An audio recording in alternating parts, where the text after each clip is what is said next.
The Florida Keys, on the front lines of rising seas, is now cutting back on some of those big ticket resiliency projects in the face of uncertain funding.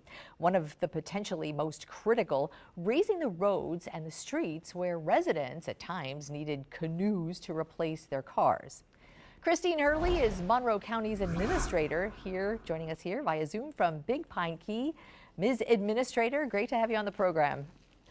Good to talk to you, Glenna, and thanks for having me. Of course. Our neighbors in the Keys, what happens there is the front line of what happens next. I know it's been a really difficult budget year. We're talking about that with several people this hour. I know that uncertainty, though, for you over the future of FEMA has a lot to do with how you're calculating what comes next. It sure does. Down here, we're a small local government, believe it or not. We only have about 80,000 permanent residents. Of course, we swell hugely because of our tourism, and we have a lot of services we provide that are different than a small local government. So we rely on sales tax especially, and tourist tax to fund a lot of our programs. We have a great partnership with our state. And they really focus on us because we are considered an area of critical state concern. So we've been very lucky and had, first of all, you mentioned the, rising seas and the road projects. We've had great success obtaining state and federal grants for those projects. Unfortunately, though, we've had a lot of resistance from the neighborhoods in two areas. One, when you go to design these projects, you have to use a lot more land to provide the stormwater treatment, the pump stations, and the things that you have to create to deal with this water. And we have not received, I'll say, interest from the citizens that are in those neighborhoods to dedicate easements or land area for the improvements. So unfortunately, one of our neighborhoods we've dropped them off our priority list. Regarding the other projects. Before you continue, can I just, is Sure. that, what are the ramifications of, is this Key Largo, a neighborhood in Key Largo? Is that what we're talking about? Yes, we've got one pilot up in Key Largo, Twin Lakes, that's underway. So what happens then? What I'm reading about is this $4.7 billion price tag for raising the roads. I mean, and I know that's long term, but that's kind of eye-popping. No, it's devastating. It's devastating. And our but you're commission. saying and I'm sorry to interrupt, I just want to get a sense of, would that be done in these neighborhoods if neighbors were on board?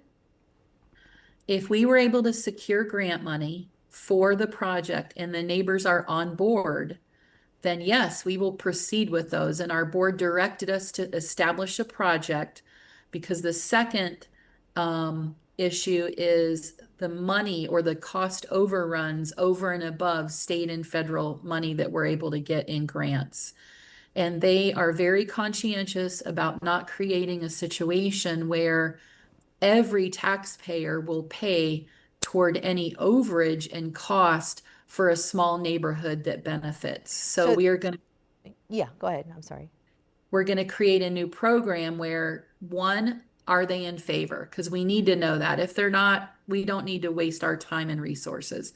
Two, are they willing to contribute to the capital costs that are over and above the grant money we can secure? And that is where we're going to head next.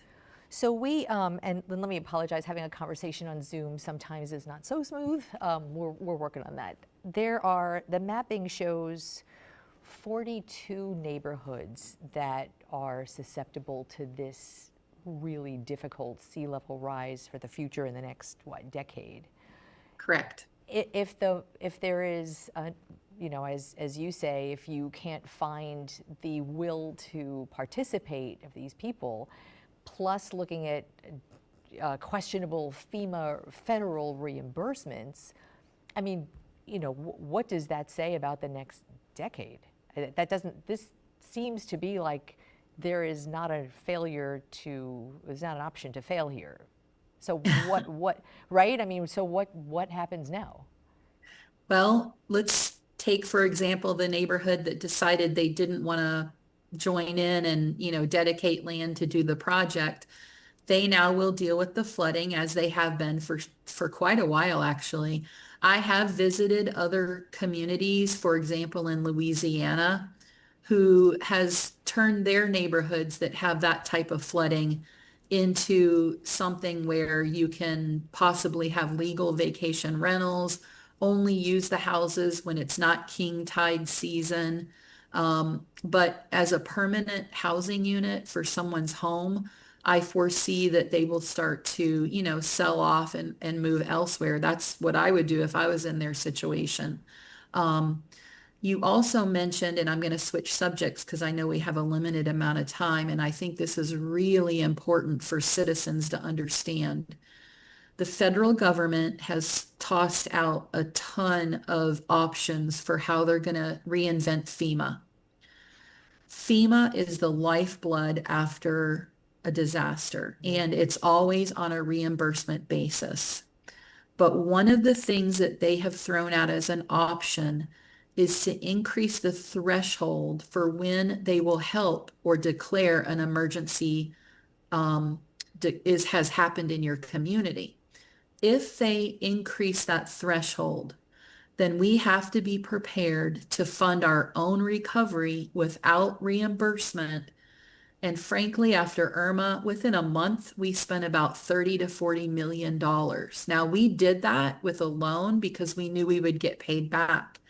But if that threshold is changed, we as a local government must be more prepared and must increase our reserves. So that's another thing that we're really focused on, and our board has really directed staff to make sure we start increasing those reserves so we are not left in a situation where we can't recover for our citizens. Seems like we are on the precipice of some kind of real paradigm shifts. Christine Hurley, I really appreciate you and that information.